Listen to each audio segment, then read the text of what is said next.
कोई भी अगर ऐसा इंसान दिखता है जो बोल रहा है मैं डायलिसिस के लिए जा रहा हूँ या मुझे किडनी ट्रांसप्लांट करना है, तो उन्हें ये बुक ज़रूर दे दीजिए। इसके अंदर सोल्यूशन है। मैं उम्मीद करता हूँ कि इस दिवाली तक दुनिया या इस साल तक डायलिसिस और किडनी फेलियर या ट्रांसप्लांट जैसे शब्द जो हैं वो उतने ही ऑब्सोलीट हो जाएंगे जितने कि मोबाइल के आने के बाद पेजर ऑब्सोलीट हो गया है। तो ये नाम हम बोलेंगे, डायलिसिस पे लोग जाया करते थे, किडनी ट्रांसप्लांट हुआ करता था, ये सब चीज़ें पास की हो जाएंगी। यही हमारी इच्छा है, ये हमारी इस उम्मीद पे हम काम कर रहे हैं। अगर आप डॉक्टर के पास जाते हैं और डॉक्टर बोलता है कि आपको डायलिसिस के लिए जाना पड़ेगा, जैसे ही वो बोले तो आपको क्या करना है? आपको ईंट उठा लेना है। एक नहीं 6 ईंट उठाना है, 6, और 6 ईंट उठा के आपको वही करना जो हमारे पेशेंट करते हैं। आप देखिए यहाँ पे ये जो 6 ईंट, 3 ईंट इधर 3 ईंट उधर, ये ईशिंदर प्रीत कौर का ये फोटो है, फरीदकोट की रहने वाली हैं। वो 2 हफ्ते में 2 डायलिसिस करती थी, पीजीआई से प्रिस्क्राइब था, पीजीआई चंडीगढ़ से। तो परेशान होकर फिर वो हमारे पास आई, तो वो DIP डाइट जो आपको ऑलरेडी पता है, प्लस हमने उनको बोला कि आप 6 ईंट कहीं से भी ले लो जो मुफ्त में मिलता है और अपने पलंग के ऊपर नीचे लगा लो जिस तरह से ये है। एंड सबसे इंपॉर्टेंट बात, जब आप 6 ईंट इस तरह से लगाएंगे, दैट कॉजेस डायलिसिस। डायलिसिस शुरू हो जाएगा बॉडी की, राइट। आप में से जो लोग ऑनलाइन मुझे देख रहे हैं, जो लोग अभी यहाँ पे प्रेजेंट है, उनको तो बुक की कॉपी मिली जाएगी। जो लोग ऑनलाइन देख रहे हैं, तो ऑनलाइन आप यहाँ पे bishrup.com/360 डिग्री में जाएंगे तो ये बुक की हिंदी इंग्लिश की कॉपी आपको ई बुक मिल जाएगा। सो इस लॉन्च के साथ ebook is accessible to you through this website, right, bishrup.com/360 degree. तो यहाँ पे साइंस आप पढ़ सकते हैं, लेकिन अब थोड़ी डिटेल में जाऊंगा कि ऐसा क्या होगा कि भाई उनकी डायलिसिस शुरू हो जाएगी। इसको समझाना बहुत ही आसान है। याद कीजिए, आज से करीब 20 साल पहले, 30 साल पहले, जो लोग हमारी उम्र के हैं, मेरी उम्र करीब 50 साल है, अगले कुछ साल में हो जाएगी। तो जो हमारे उम्र के लोग हैं उनको याद होगा बजाज चेतक हुआ करता था, और जब पेट्रोल खत्म हो जाता था तो हम क्या करते थे, उसको थोड़ा टिल्ट कर लेते थे। ये जो टिल्ट आप देख रहे हैं, ये टिल्ट हुआ तो वो फिर चलने लगता था। वो क्या हुआ?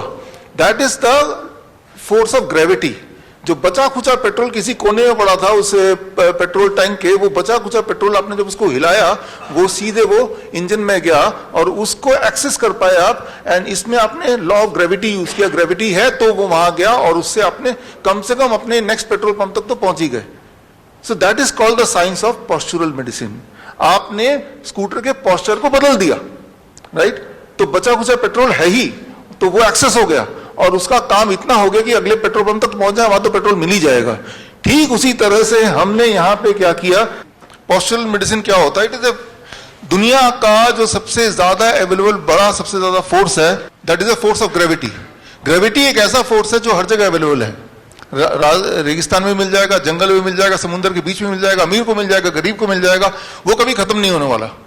तो आप देखिए, अगर किसी भी इंसान की बॉडी को हम 10 डिग्री पे ऐसे टिल्ट करते हैं, जैसे अभी देखा आपने इसमें, टिल्ट करते ही क्या होता है कि उनके बॉडी में ब्लड सर्कुलेशन को जिस तरह से ब्लड पैर से पेट की तरफ, ऊपर की तरफ आने लगता है, और इससे बॉडी में कुछ बदलाव आते हैं। कुछ तरह के केमिकल्स, हार्मोन्स कम होने लगते हैं, कुछ तरह के और केमिकल्स बढ़ने लगते हैं। As a result of that body का ब्लड प्रेशर कम होने लगता है। As a result of that body का यूरिन आउटपुट बढ़ने लगता है। As a result of that body का जो excess sodium, excess potassium, excess urea, creatinine, clearance, ये सब बढ़ने लगता है। और इन्हीं चीजों को बोलते हैं डायलिसिस। डायलिसिस यही होता है। एक बात आप याद रखिए अच्छी तरह से, किसी का किडनी कितने ही फेल हो जाए, उसमें फिर भी कुछ किडनी सेल जिंदा हैं, तभी आप जिंदा हैं। वो बचे खुचे किडनी को पकड़ के उससे काम निकालना है। किडनी सेल तक ब्लड नहीं पहुंच पा रहा, तो हमने ब्लड किडनी सेल तक पहुंचा दिया। पेट्रोल स्कूटर के इंजन तक नहीं पहुंच पा रहा, तो आपने उसको टिल्ट करके पहुंचा दिया। तो आपने ये किया।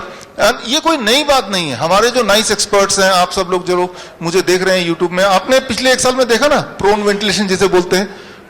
जब भी किसी का ब्रेथलेसनेस कम हो रहा था, तो आपने क्या किया, आपने उस पेशेंट ऑक्सीजन SpO2 जिनका 40% तक चला गया, वो सिलेंडर, ऑक्सीजन सिलेंडर लगा के, वो तब भी वो सांस उसका कंट्रोल में नहीं आ रहा, वेंटिलेटर लगाने की बात चल रही है, तो आपने सिर्फ क्या किया, you used unknowingly postural medicine. आपने उस पेशेंट को लिया, 180 डिग्री पे घुमा दिया, लाइक दिस। 180 डिग्री पे, यानी कि प्रोन वेंटिलेशन जिसे बोलते हैं, यानी कि पेट के बल उसे लिटा दिया। लिटाते क्या हुआ, आपने देखा विद इन 15 मिनट्स के अंदर उसका SpO2 लेवल बढ़ने लगा। Within few hours it came to 90%। तो जो वेंटिलेटर को जो दिखाते हैं आप देखिए यहां पे स्क्रीन पे,